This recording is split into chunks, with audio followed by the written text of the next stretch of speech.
So the reason a diner breakfast turns out faster and better than what we usually make at home on our griddle is pretty simple. It's three main reasons. They prep ahead, they have a specific temperature they cook everything at, and they have a specific cooking order that they cook everything at.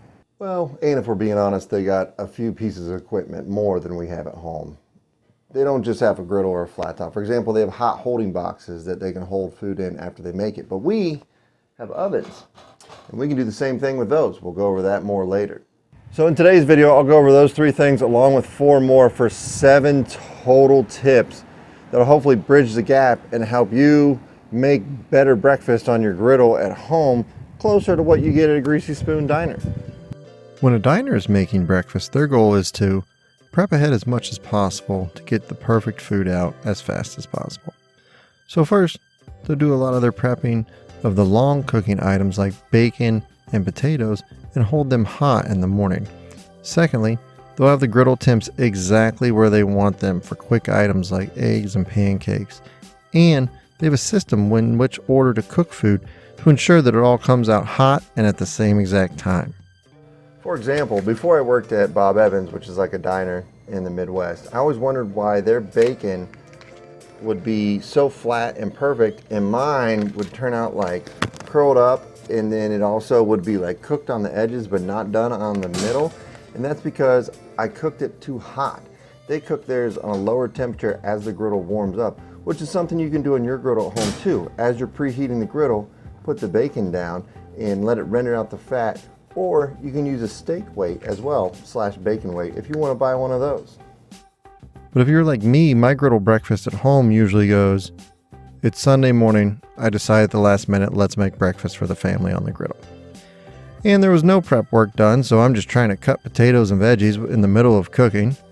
Then I'll just turn the griddle on to medium, all 4 burners for no rhyme or reason why, it just feels like that's in the middle.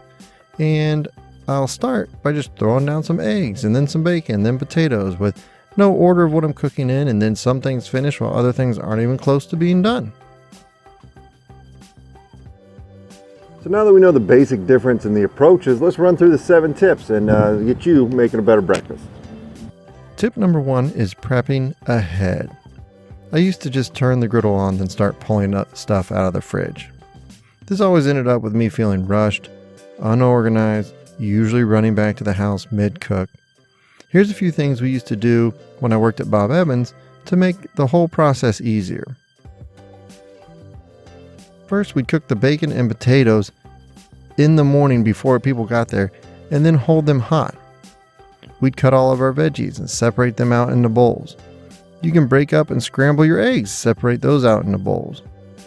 Cook your potatoes with some water in the microwave, or if you have time, you can bake them the night before. A great thing to do is have baked potatoes for dinner the night before and make a few extras in preparation for tomorrow's breakfast. Also, I will make my pancake batter first thing and just let it sit at room temperature. It feels like they fluff up more that way.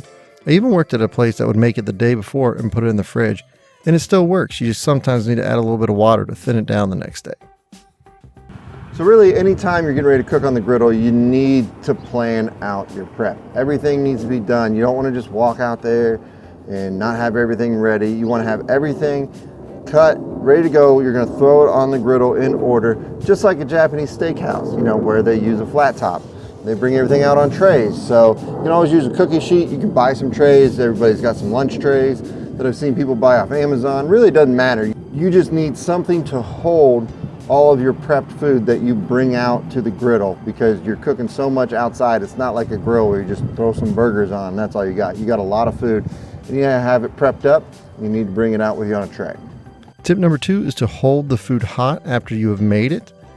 I normally prefer cutting off one of the outside burners and pushing the potatoes or bacon over to that section. Also, if you think that's too hot or your potatoes or bacon are going to keep cooking, you can use a wire rack.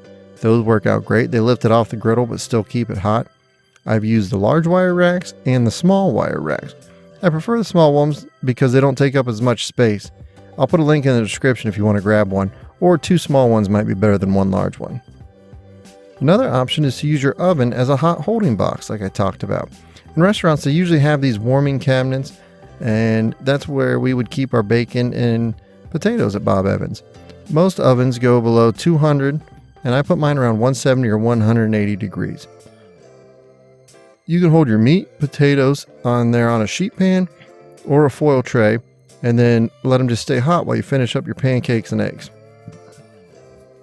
So make sure you remember the cooking order. This is very, very important. When I worked at Bob Evans, when stuff comes in, the person pulling the ticket would call it out. They call the meat first and the potatoes, so you can put those down, and then you do the eggs and omelets and pancakes last. So I actually have a list of all the cooking order for breakfast and for other meals in my ebook, which I'll link in the description. It's also got 101 griddle recipes and basically every tip or trick I know. So it's in the description if you want to pick one up. But cooking order, extremely important. Generally speaking, this is the cooking order for breakfast. You start with bacon and potatoes because they take the longest and they hold the best. If you didn't par cook, steam, or boil your potatoes, then they're really going to take long, probably like 20 to 30 minutes. So get those down right away. Next, we're moving on to our pancakes and French toast. These really only take a few minutes per side, and if you need to, you can hold them for a minute on a wire rack, or you can also throw them in the oven with the potatoes and the bacon. Follow that up with your toast if you're choosing to do that on the griddle. And finally, do your eggs last. You always do your eggs last. They will not hold at all. They will just continue to cook on the griddle, or if you pull them off the griddle, they'll immediately get cold while you're waiting for everything else to finish. So my next tip is one of the main reasons why restaurants end up with tastier food than we do at home, and that is fat. Whether it's butter, what else we got up here, oil, or bacon grease, whatever you're using as a fat, they're probably using a lot more in restaurants, more than you're comfortable looking at, which is why you go to restaurants, because you don't see how the sausage is made. The pun's kind of intended. Let's use shredded hash browns as an example. Those become golden brown and crispy at a diner on the griddle because they use a ton of oil, or sometimes oil and butter, or you can use bacon grease. It really doesn't matter what your fat is with these. Just trust me, if you want to get them crispy and golden brown, you're going to have to use more fat than you're normally used to using. Think about it this way. They come out crispy like they're fried because they are fried in a lot of oil, just like if you dump something in a whole batch of oil like French fries. So that's kind of where you're at to get that nice crispy golden color. Along with fat, they're also using a lot more seasoning, so make sure you're not shy, especially with something like the potatoes, with your salt and your pepper, garlic powder. I like to use an all-purpose rub on like my potatoes. I also like to use seasoned salt, is what we used at Bob Evans, and another one, everything bagel. Everything bagel seasoning is great on your potatoes. So make sure you're using lots of fat, lots of salt, lots of pepper, just to really get those bland potatoes tasting good, just like a diner. Tip number 5 is don't play with your food.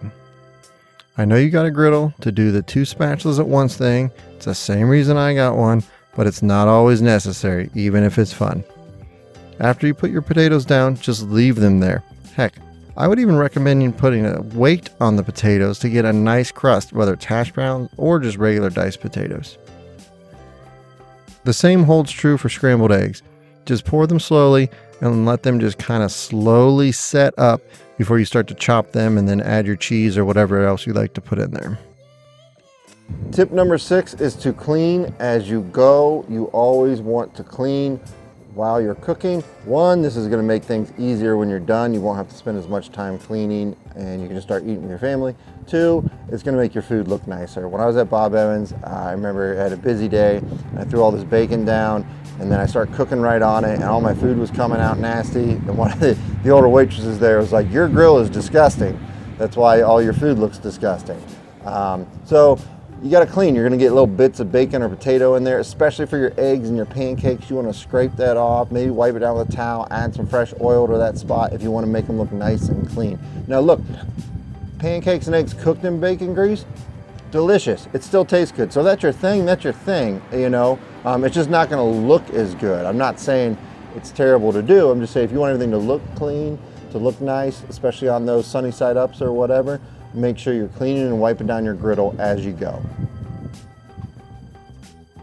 I can't stress enough the importance of cooking temperatures on the griddle. That's your 7th tip. If you don't already have an infrared thermometer, I would highly recommend one. The first thing we did every morning at Bob Evans was to temp out all 4 griddles. The egg and omelet griddle was supposed to be around 300 and 325 degrees. The meat and potato griddles were between 375 and 400. I have a temperature chart, which is also located in my ebook that I mentioned earlier, but the best thing to do is watch the video on your screen now where I go over all the different cooking temperatures for which foods I put on the griddle and why I cook them at that temperature.